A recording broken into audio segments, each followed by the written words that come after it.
Right. So we had started off with schematic trigger circuits, right? So it's pretty same like how you see for the previous ones, where we saw circuits relating, where you give an input waveform and then it kind of detects and as soon as the zero level is met, okay, you can see that there's a instantaneous rise in the output, right? So we saw zero crossing detectors. Then we also saw sample and hold, right? Sample and hold was very interesting circuit where we had this capacitance, right? And this capacitance was charging and discharging, right? So values were held for a certain amount of time, and then you know uh, sensing the next change, right? So the new values would be updated. So if the values were greater, right? So if the charge was greater, then probably it will be in the limits. If it's less, then it will charge the capacitor to the specified limit. So that was one interesting thing that we saw in sample and hold circuits, right? So schematic trigger is also one sort of form where you will be uh, finding that it is also a voltage detector circuit, right? So what is this voltage detector circuit, right? So basically we are talking about circuits which can actually detect a kind of voltage level. Let's say you're using a regulator, right, for your fan. So it should be able to sense that at this point this much current should pass through and the fan should rotate in this speed, right? So if I again rotate it once more, then the level of current should increase, right? The potential difference, the voltage should increase, and the fan should start still rotating faster. So similarly, as I go to third level, fourth level, fifth level, there are different levels set. There are different voltage levels set. Okay, fine. So the schematic trigger is a fast operating voltage level detector. When the input voltage arrives at a level determined by the circuit components, the output voltage switches rapidly. So there's a rapid switch between one point to another point, right? So that is important. An op-amp inverting schematic trigger circuit, okay, is this figure that you see here, where we have an op-amp plus VCC minus VE, the input voltage resistors R1 and R2, and your output voltage V0, right? So as you give your input, right, it's in the triangular form. We have something called, if you can observe here, we have plus VR2 and minus VR2, right?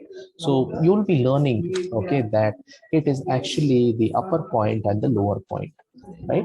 So it is actually referring to UTP, okay, the lower upper trigger point, and LTP is the lower trigger point, right?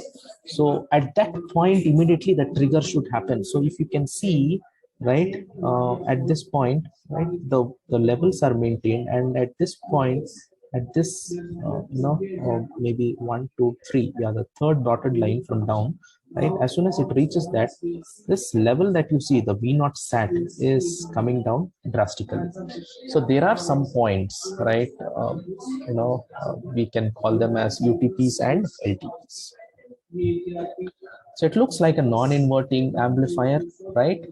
Uh, Except for the important difference that the input voltage Vi is applied to the inverting input terminal. So here it's having a positive feedback, as I mentioned previously, right? And the output given here is inverting type. The input given is to the inverting terminal, and the output is also the inverting type, because you can see this is increasing and this waveform is actually decreasing. So when it's in its positive cycle, here it's in its negative cycle. Okay, so is applied, and the feedback voltage, that is VR2, goes to the non-inverting. Fine. Now let us understand how this circuit works. Now when a question is asked, right, with a neat diagram, explain inverting schematic trigger. So all that you have to do is draw the diagram, draw the waveform, write an explanation, right? You don't have to go with a bigger explanation, right? I have put it up here so that it will help you with regards to your learning. And The other important thing is, you can include some equations, right? And you can explain how this UTP and LTP works, right? So let us get back now and we will see how this circuit operates. When the op-amp output is at positive level, right? So when we see that the output is in the positive level, so when it is in this section, right, the positive pulse, VR2 a positive quantity. Okay, VR2 is a positive quantity. Thus, when with Vi at the ground level, okay, the non-inverting terminal is positive. Okay, now why is it at ground level? It becomes ground via R2 and it's connected to ground, isn't it? So virtually this one also will try to get into ground connection because of the non-inverting terminal. Thus, with Vi at ground level, the non-inverting terminal is positive, okay, with respect to the inverting terminal. And consequently, the output remains at plus Vsat, okay. It remains for a certain amount of time, right? You can see that it is remaining at this point. To change the output level, the input voltage has to raise the inverting input terminal above the voltage level at the non-inverting terminal. So let's say there is some voltage here, right? Let's say about 2 volts are here. So in order to make this pulse go down, I have to increase the voltage in Vi. So it is just like this, you are trying to overcome the voltage on the positive terminal with increasing Vi, right? So once this becomes dominant, right, these characteristics starts showing up in the output. So whichever is dominant, right, if the potential at the negative terminal is dominant, that comes up here. If the potential at positive terminal is dominant, that comes up here, right? So ultimately we are looking at voltages. If in case it is greater than the positive terminal, then of course it is going to appear the same as in the input, except that it's going to be in an inverted fashion. To change the output level, the input voltage has to raise, okay, at the non-inverting terminal, okay, that is above the level of VR2. So it should increase the level of VR2. See, it is at this point. Let me just annotate, right? You'll be able to follow. Yeah. Now, see, it is at ground level. Very interesting concepts, right? So it is at this level now, ground level. So when it is in ground level also, this is maintained at the same constant V naught set. Okay, constant. It is just maintained there. Okay. Now when it starts increasing, right, you should be able to see here that it is going to VR2 point. So this is slightly above your ground level. So as soon as it touches that point, what is going to happen? You're seeing that there is a drastic change in the output. So immediately it's going to come down once this point is touched, right? So we are looking at that point, okay, and that VR2, okay, this point that you have there, VR2 is actually important. So it comes down. Fine. So the voltage VR2 is referred to as UTP. Remember, I was talking to you this about UTP, upper trigger point. Please make note, students. Upper trigger point, UTP. Okay, so it is at the upper level. Why is it at upper level? We call it because it's above the ground level. When the circuit is at negative maximum level, okay, so when it is going into minus, okay, this point minus V naught sat, okay, then it should actually increase. So how will it increase? It will increase when it reaches minus VR2. So this VR2 is here, right? So here also you will be finding this minus VR2. So that VR2 is responsible for LTP. Okay, so that is nothing but lower trigger point. So the non-inverting terminal is negative with respect to inverting terminal, causing the output to remain at minus V naught sat. The output level will now be changed only by inverting the input voltage and is driven below the voltage level at the non-inverting terminal, that is minus VR2. So potentials here will start becoming lower. So as it starts becoming lower, okay, this will still keep coming down to a point where it reaches VR2.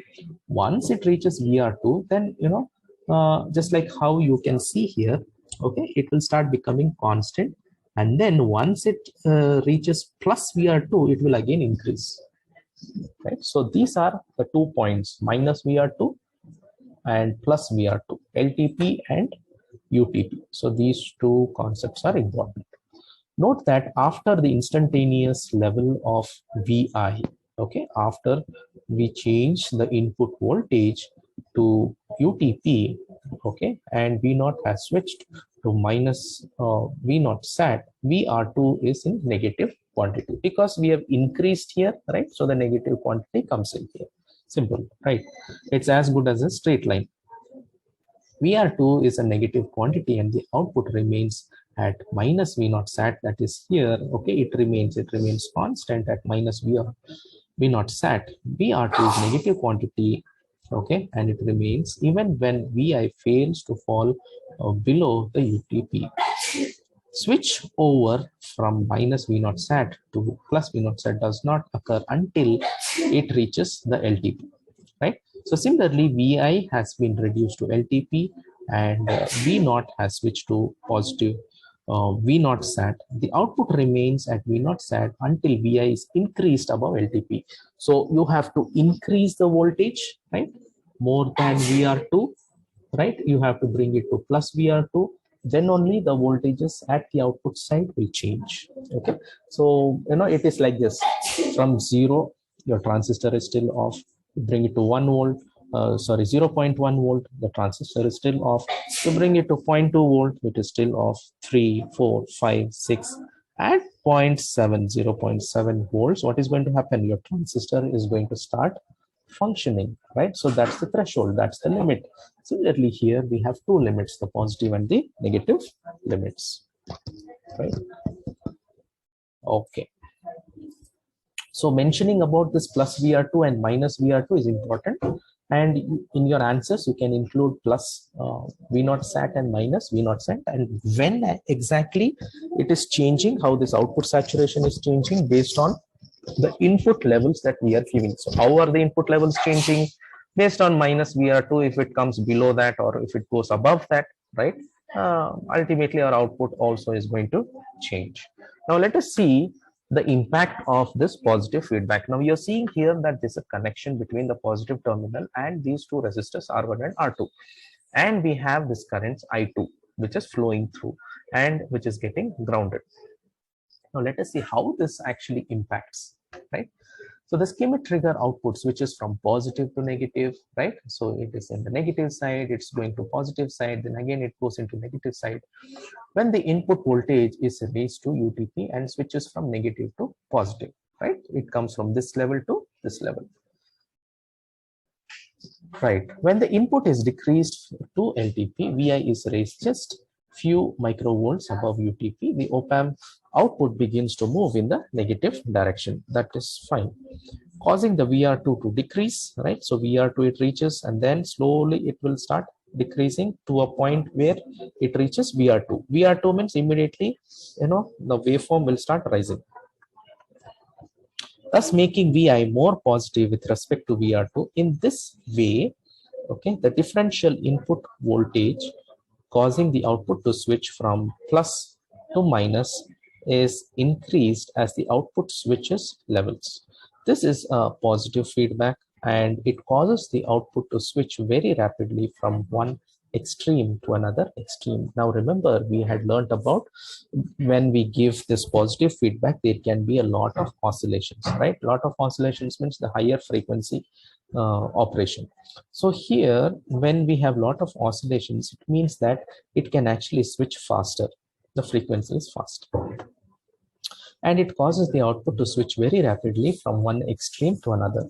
Just how rapidly the schematic trigger output switches is, of course, still dictated by the op-amp slew rate, right? So slew rate is again important, where how the slope is. Remember, we had discussed about the slew rate, right? at what level is the slopes, and we had also seen few formulas. So basically here, it is trying to maintain it at a more positive level, so which means we have to give here to the vi, we have to make it either more positive, or probably we have to bring vi to more negative. So that's when this utp and ltp levels change, and your waveforms also does change. Okay. Now about the triggering points. What are these triggering points? Okay. Now when the output voltage, okay, now we will concentrate on this output side of the voltage. Okay. And when it is steady positive, right? So at this point, when it is in plus V naught saturation, when it is in steady positive level, the voltage at the non-inverting terminal. So what is going to be the voltage at the non-inverting is nothing but output into R2, okay, V naught into R2 divided by R1 plus R2, right? Because this is like a voltage divider, right? R1 and R2. So V naught into R2 divided by R1 plus R2. Why am I taking R2? Because I am calculating the voltage across the resistor R2, and this R2 is connected to ground, isn't it? So VR2 is going to be V naught, whatever output voltage, into R2, the value of resistance, divided by the addition of total R1 and R2 in serial combination. And this is the UTP. Thus, UTP is equal to plus V naught R2 R1 by R2. Now, if I have to calculate LTP, then the negative voltage, how much ever negative voltage that I'm getting, right? So we can scale it up, right? We can find out in the oscilloscope as to what is the level of this waveform here and what is the level of waveform here. So minus V naught, I can substitute that value in negative voltage, right? And R2 divided by R1 plus R2. So here UTP and LTP are only referring to the positive voltage and the negative voltages that is coming across the output. Okay, now we are looking at the waveforms. Now it is just like I'm zooming in, and instead of plus VR2 and minus VR2, I'm writing it as UTP and LTP, right? And this midpoint, this mid dotted line is nothing but the grounded portion, right? That is where it is called ground, wherein it does not lie above UTP nor below LTP, but then it's in between UTP and LTP, right? So this is my output, right? So as soon as it reaches LTP, right? So it tries to maintain, and then the trigger point happens, and then it comes down, and then you can find for different waveforms, right? For a sinusoidal waveform, for a triangular waveform, for a sawtooth, right? For different waveforms, we get this kind of square output, right? Now again, this square output is dependent on what? UTP and LTP, right? So how is this UTP and LTP important? It is important based on the resistance R2. Okay, so V naught is getting multiplied with this resistance R2. Okay, and the combination of R1 and R2. Fine. So that's how you're able to see this waveform. Right. So now let us see, what is this waveform telling us about? Okay. So this shows the schematic trigger circuit response to various inputs. So either I might give a sinusoidal form, I might give, a triangular or something. So in every case, the output switches from positive to negative when the input voltage arrives at UTP. Okay. And from negative to positive, okay, from this negative to positive, when the input falls to LTP. So keep in mind, right, the baseline, the bottom line here is it's an inverting amplifier. Inverting amplifier with a positive feedback. Positive feedback is given for faster switching, right? And the inverting amplifier, which means whatever input you have given, that gets inverted. So if you have these 2 points in mind and the UTP and LTP concept, easily you can explain about the schematic trigger. Okay, so the output waveforms are always rectangular, except in the situation where the SR produces distortion. Fine. Now, there's another concept called hysteresis. Okay, hysteresis is something where we can probably term this as disturbances, right? We can term them as you know the highs and lows. If you can recall in digital electronics, you would have studied about this concept called switch debouncer, right? Have you come across switch debouncer? Yeah, where you have learned about how this switch, as soon as it touches the contact and it releases, how it changes. Have you all studied this switch debouncer? Do you recall? Yes.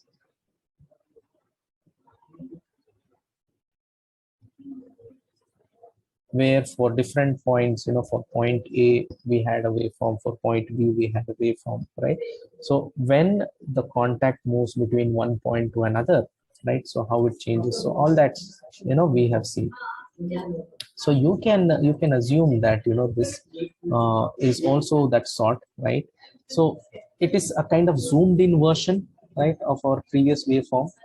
Okay, where this output remains the same, but then here at this portion I'm zooming in. Okay, right. So I'm trying to see this information, right? And what is this hysteresis? So we will just look into it. So the difference between UTP and LTP is termed as hysteresis, right? So whatever difference that you see here, the gap that exists between UTP and LTP is called hysteresis. It might come in your examinations. While others require a large amount of hysteresis, one of the most important effects of hysteresis is the elimination of noise triggering. Now, this noise triggering we had eliminated in that switch debouncer circuit, right? Where we had approximated that if my waveforms are not up to the mark, which means it is not having proper width, then I will consider it as I will nullify it, right? I will nullify it, and the previous values are maintained. So similarly, now if you can see the migration happening, from this waveform, okay, to this waveform, okay, you can understand that here you have a lot of small pulses. So these pulses are eliminated here. Okay, you just have uh, you know off pulse and an on pulse, right? But then here you have on, off, on, off, on, right? So there is a lot of changes that is happening here, right? So hysteresis gives us a solution, right, where this problem can be solved. So in this figure, we are seeing a sine wave, okay, with a higher frequency noise superimposed as zero crossing detector. So let us assume the operation of a zero crossing detector. So as soon as you see the single waveform coming down, you have a small wave coming in, and then again it increases. Okay, then you see that this waveform is again coming in. So there is a kind of lot of disturbances that you can see, lot of oscillations that you can see. Now these oscillations are also because of the positive feedback, right? So positive feedback at the output, right, you are seeing a lot of disturbances. Fine, but anyway, we have a way out to tackle it. Okay. So because the input waveform crosses zero and crosses back again before staying below or below the zero level, the crossing detector switches output levels more than once before settling. So this is the problem, right? Before settling at its positive or negative extreme, there is a lot of vibrations, right?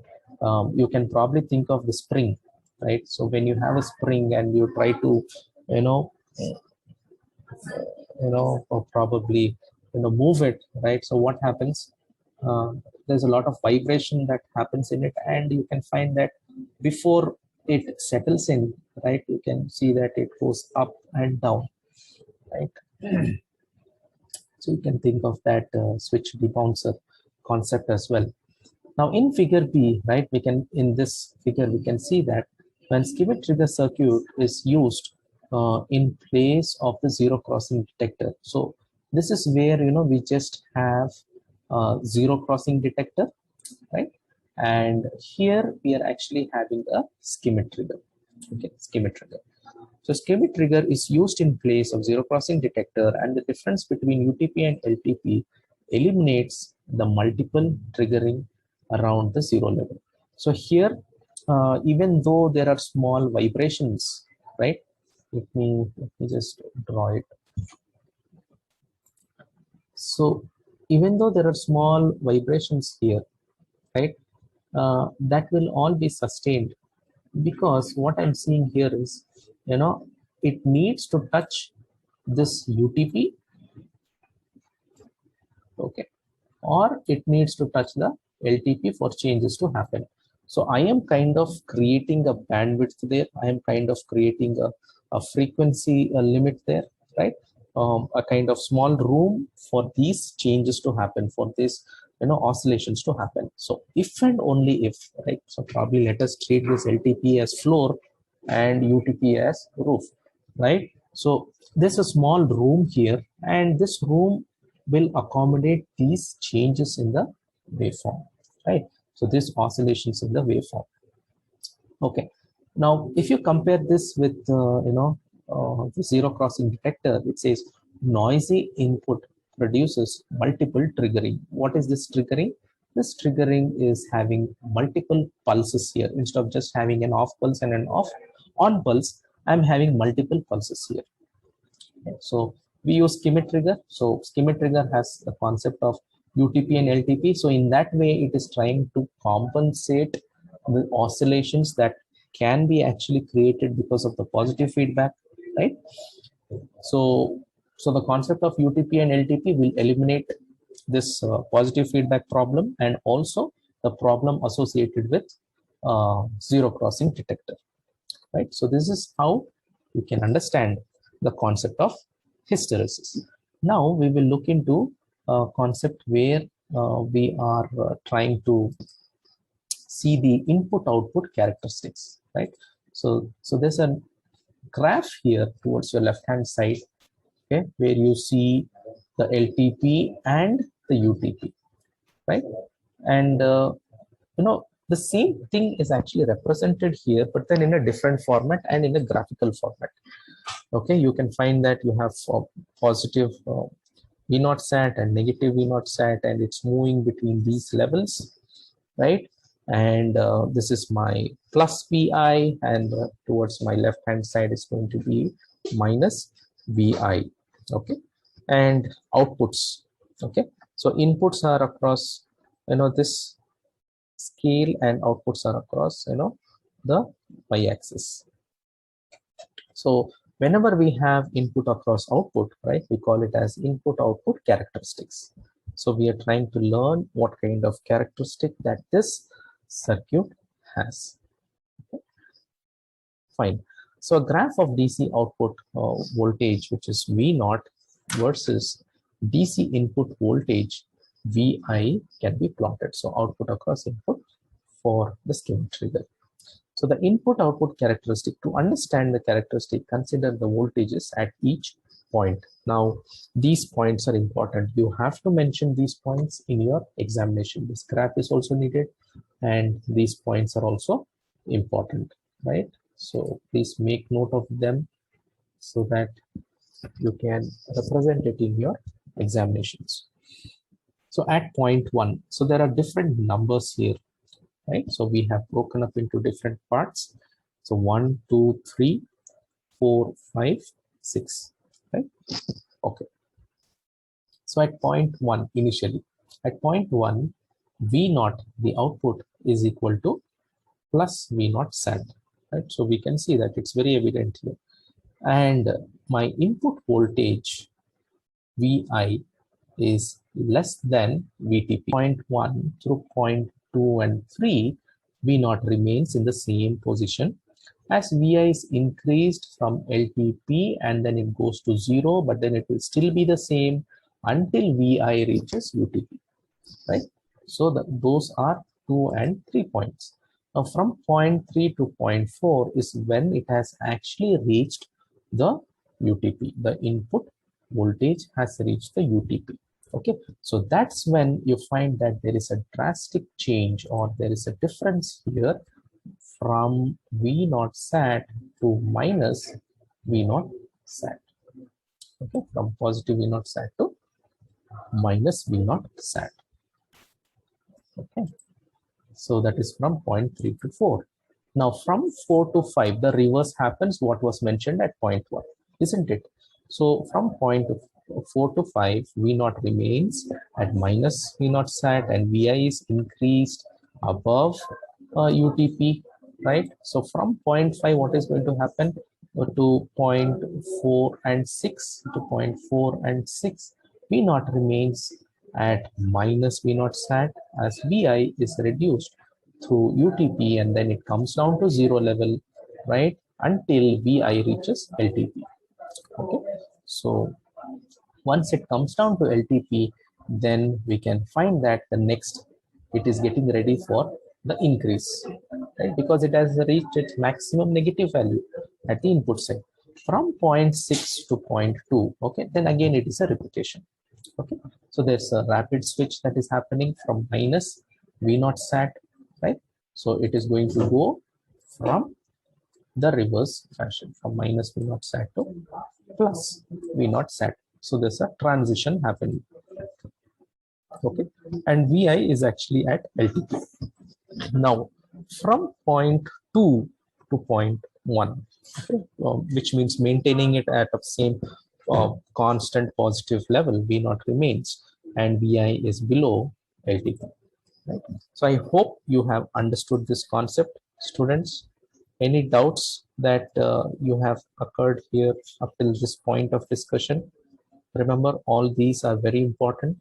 If you have not understood, let me know so that I can get back to that particular point. Have you understood this graph? Have you understood how this UTP and LTP is working? Yes, can I have a response?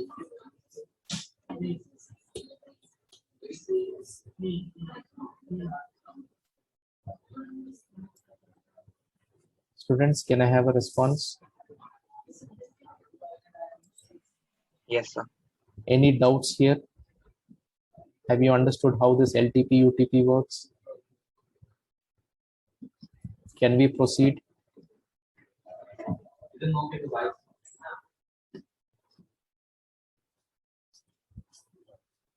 Okay, fine. Thank you.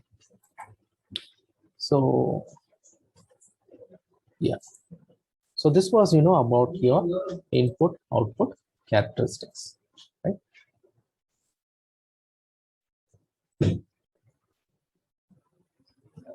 So after this input output characteristic, now, we will just look into how the circuit is designed. So for this circuit designing, we need R2 and R1. Okay. Right. So we will see how this R2 and R1 comes up. So design procedure for the schematic trigger, okay, is similar to op-amp amplifier, right? A voltage divider circuit, right, which we had R1 and R2 is selected much larger than the op-amp input bias current. Okay. So the value will be like this, where R2 is equal to UTP divided by I2. Right?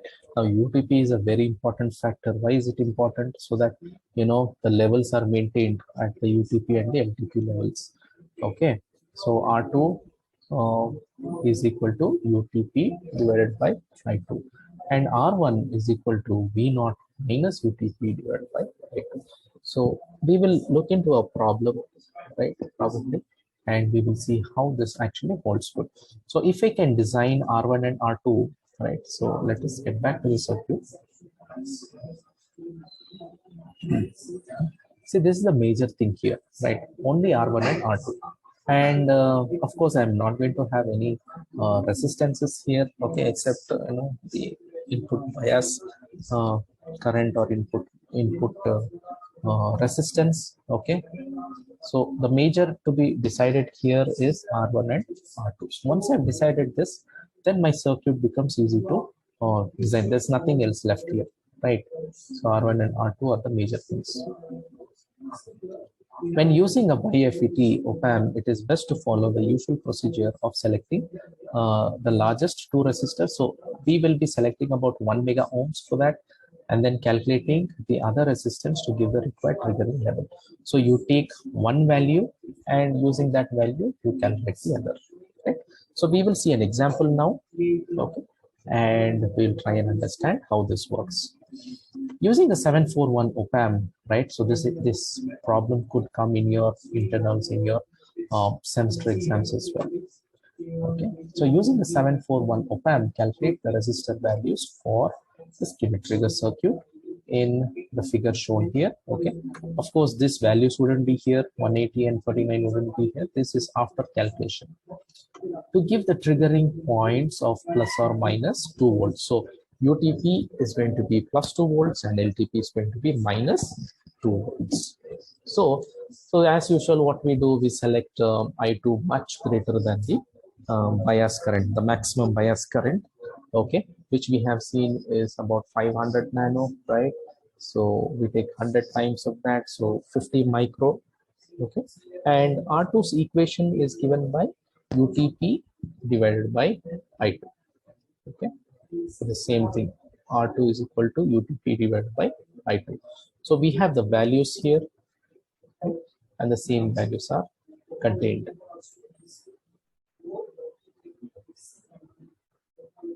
Okay, so UTP is given in the question as, you know, it needs to be 2 volts, right? Plus 2 volts positive value, and I2 we have taken it as 50 micro, right? So once we have that, 2 divided by 50, calculate students, are we getting it about 40? Just check and let me know if we are getting it about 40 kilo.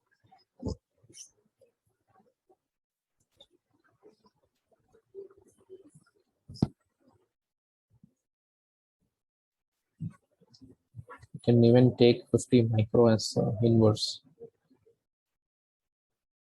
and multiply with 2. Are we getting 40 kilo?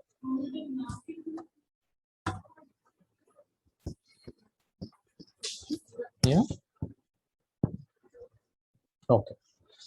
So we use the standard value, which is 39. Okay. Now next, we try to design R1. R1 is nothing but output V0 minus UTP divided by I2. So UTP we have 2, I2 we have 50. Now deciding on V0 is important. So 12 minus 1 volt. Why is this 1 volt? Because it is 1 volt above the ground level. Okay. So 12 minus 1. Okay. So here I'm going to get 12. So this is 11. Okay. And to that value minus 2. So 9. So 9 by 50 micro.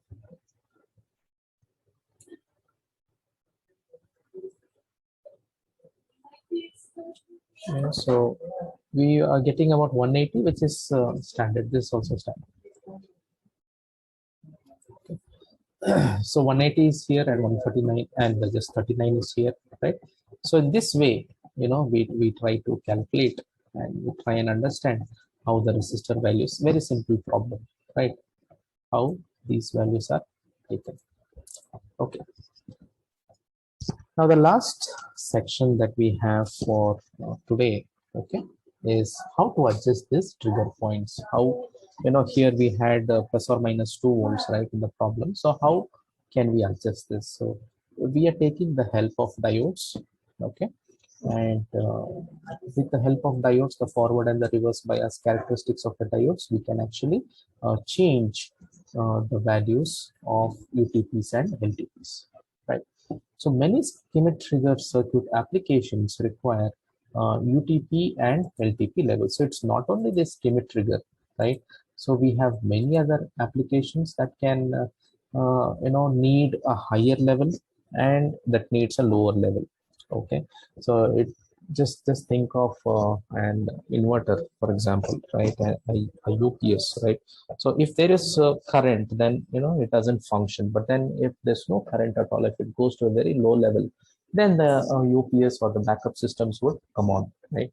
So it is as good as that concept, right, where it is looking for UTP and an LTP level for it to function accordingly. So this is achieved by the use of diodes, as I mentioned, right, for the circuit in A, right? So let us concentrate on A now. The diode D1 in series with the resistor R1, right? So diode D1 and R1 both are in series combination, and is only forward biased when the op-amp output is positive, right? So you have the anode here, cathode here. So when the output is positive here and connected to anode, it becomes forward biased. If not, then it is blocking its connection to R1, right? So when the output is positive condition, in this condition, the UTP is VR2. Okay, so it has reached VR2, which means positive value, higher positive value. When V0 is negative, okay, let's say this is negative here. So what becomes? This becomes in reverse bias condition, right? So in reverse bias condition, I2 is actually reduced, okay, to the op-amp input bias current. So whatever the feedback that you have here is drastically reduced. So the non-inverting terminal grounded via R2, giving 0 level for the LTP. So this is now grounded, okay, via R2 resistor. So this circuit has a positive UTP and 0 voltage LTP. So if I do it in this fashion, right, since it's cutting off, it doesn't go too negative, okay, which means just at the 0 level. Okay, let us get back to those lines.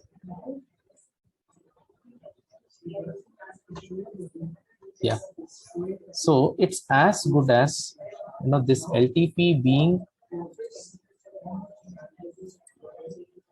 okay, this LTP now has shifted to what? The ground level. Okay, it has shifted to the ground level. So below 0 it's not going, but then it stays at the ground level itself, right? So that is when we have a single diode connected. Okay, now if I have to maintain the same thing with the positive cycle, right, with the UTP also, I will include one more diode and the same thing happens, right? Okay, so this circuit has a positive UTP and a 0 LTP. That is done. Now in figure B you see, so in this figure I have two diodes, D1 and D2. So D1 is forward biased. When this is forward, this is reversed, and when this is reversed, and this is forward. And the UTP is set by resistors R1 and R2 with V0 being negative. Whenever we have this output voltage to be negative, it means that D1 is reverse biased, right? And D2 becomes forward biased. And D1, as mentioned, it is reverse biased, and LTP is determined by the resistances of R3 and R2. Now, since this is forward biased and this is reverse biased, so which means R1 never comes into picture here. The way I design R3 and R2 will actually decide the LTP. Okay, so the diode forward voltage drop, which is VF, we have seen this previously, VF must be considered when calculating the trigger point. So VF should be much less, okay, compared to these voltages. This is done by simply replacing V0 with V0 sat minus VF. So minus VF. What is this minus VF, students? Can you actually tell me what this VF is referring to?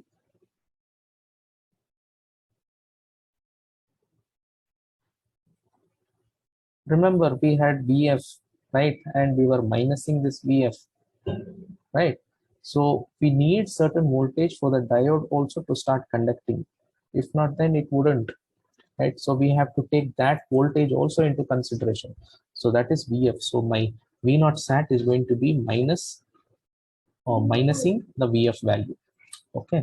So the voltage divider current I2 should normally be a minimum of 100 microamperes. Now, why is this 100 microamperes? For the diodes to function properly. Remember, if it is below 100, then it wouldn't function properly. The diode reverse recovery time, TRR, okay, reverse recovery time, which means getting back to operational mode, should be much smaller than the signal minimum pulse width. Okay, so the pulse width should be greater, which means the supply that you are giving should be greater than the reverse recovery time. Okay, the time needed for the diodes to get back into operational mode. Okay, so that timing should be less compared to the input pulse, right? So with this, we actually conclude inverting Schmitt trigger, and in our next class, right, we will be looking into filters, and that's going to be a whole new model.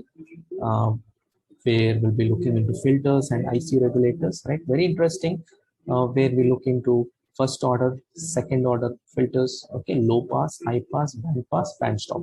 So these four major filters we'll be looking into, and certain regulators, right? How voltage is maintained at a particular constant.